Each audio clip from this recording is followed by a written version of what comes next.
तो क्या आप जानते हैं कि 12वीं के परीक्षा पैटर्न में यानी exam pattern of 12th class में बहुत बड़ा बदलाव होने वाला है।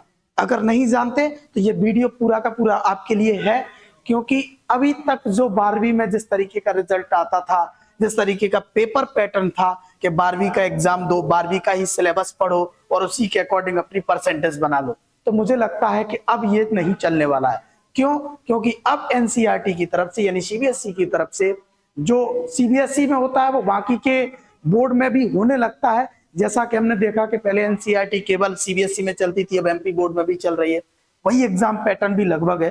तो ये सुझाव भी अभी अभी आया है कि कक्षा 12वीं के रिजल्ट में कक्षा 9 से 11 के अंक शामिल करने का सुझाव है। यानी अकेले 12वीं के पढ़ाई से आपका 12वीं का रिजल्ट नहीं बनने वाला है, समझ गए? यानी अकेला आपने 12वीं का बहुत अच्छा कर लिया, आपका 90% स्कोर हो रहा है 12वीं में, तब भी आपका 90% नहीं बनेगा। क्यों? क्योंकि अब उसमें 9th 10th और 11th का परसेंटेज भी एड ऑन किया जाएगा और सबको मिलाकर आपका 12th का रिजल्ट बनेगा। यानी एक तरह से ये डिग्री जैसा हो गया है। डिग्री जैसा मतलब 9th आपका first year, 10th second year, 11th third year और 12th आपका फोर्थ ईयर यानी फाइनल ईयर। तो इन सबको मिलाकर के फाइनल ईयर यानी 12th में जाकर के आपको एक मार्कशीट मिलेगी जिसमें तीनों का कॉम्बिनेशन होगा। अब ये तीनों का कैसा कॉम्बिनेशन है वो देख लीजिए, मैं थोड़ा सा और बताऊंगा। 9th का 15%, 9th का ये लोग 15% दे रहे हैं आपको, और इस पर डिटेल बात करेंगे।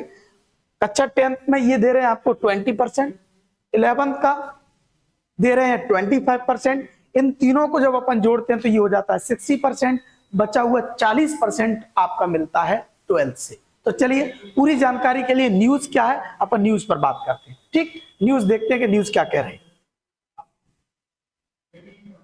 देखिए, to include marks from class 9 to 11, यानी ये न्यूज है आपकी, वो इंक्लूड करना चाहती है। ये सीबीएसई की तरफ से ऐसी फरमाइश की गई है कि हम बच्चों के 9th से लेकर के 12वीं का मार्किंग जोड़ना चाहते हैं। अब वो कैसे जोड़ना चाहते हैं वो देखिए।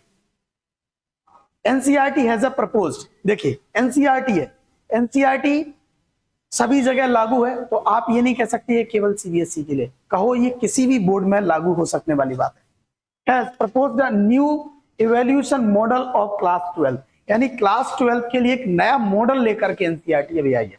अब उस मॉडल के अंदर क्या क्या है वो मैं आपको बता देता हूं। अक्रॉस इंडिया यानी पूरी इंडिया के अंदर की बात है, ये ऐसा नहीं है कि अकेले किसी स्टेट वाइज काम होने वाला है। प्रपोज द चेंज, चेंज को प्रपोज करना चाहती है, क्या कह रही है? New evaluation module for class 12 board exam, in ground breaking move है। ये बहुत बड़ी बात है जो जनरली अभी तक ऐसा नहीं हुआ।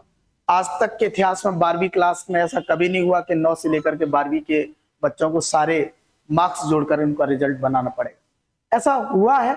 इसमें अपन देखेंगे तो क्या है, नेशनल काउंसिल यानी NCERT has proposed a significant overhaul of the class 12 board exam aiming to standardize assessment. वो ये चाहती है, देखो इंडिया में ये प्रैक्टिकल नॉलेज को थोड़ी इसके बेनिफिट भी हैं, इन सब चीजों को बढ़ावा देने के लिए, पुरानी चीजों को भी अपने साथ लेकर के आगे चलने के लिए एनसीईआरटी ऐसा कर रहा है।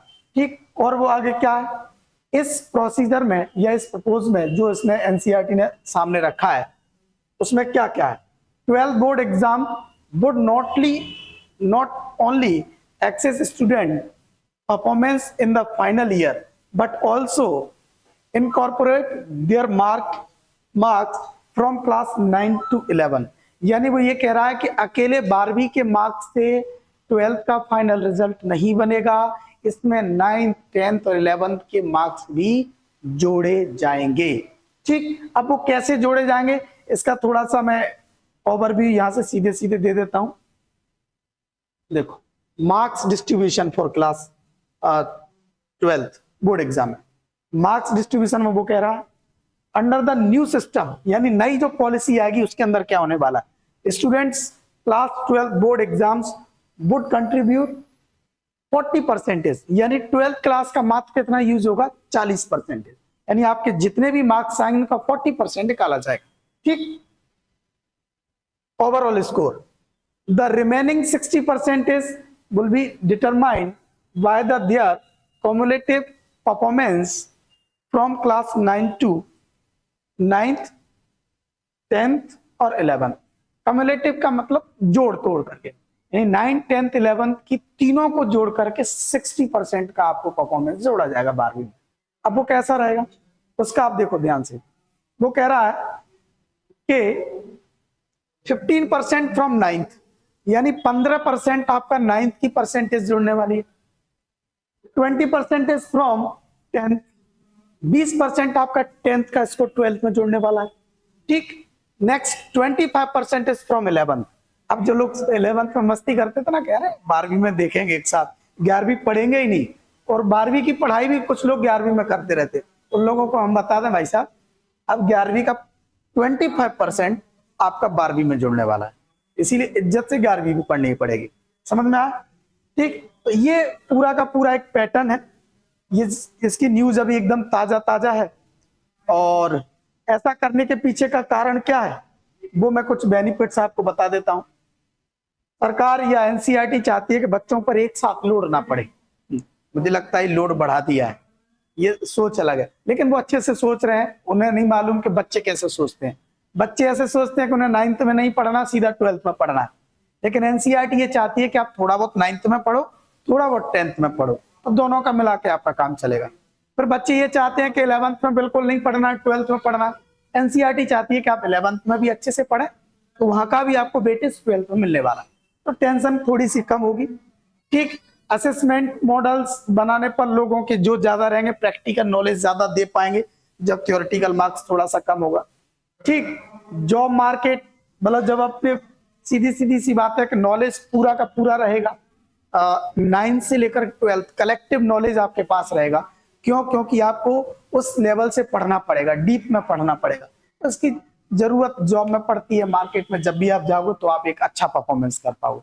तो काम की न्यूज तो सिर्फ इतनी सी थी कि 9, 10th, 11th के मार्क्स भी 12th में जुड़ने वाले हैं।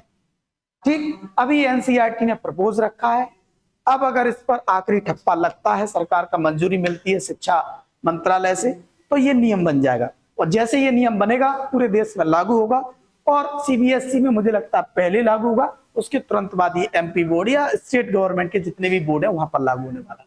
तो चिंता करने का विषय नहीं है, लेकिन फिर भी मुझे लगता है थोड़ा बहुत अभी से आपको ध्यान रखना चाहिए। खुश रहो, मस्त रहो, और ऐसी वीडियो देखने के लिए लाइक, कमेंट, शेयर, क्या क्या कहते हैं वो सब कर लो। हाँ, वही सब्सक्राइब लड़के ने बताया।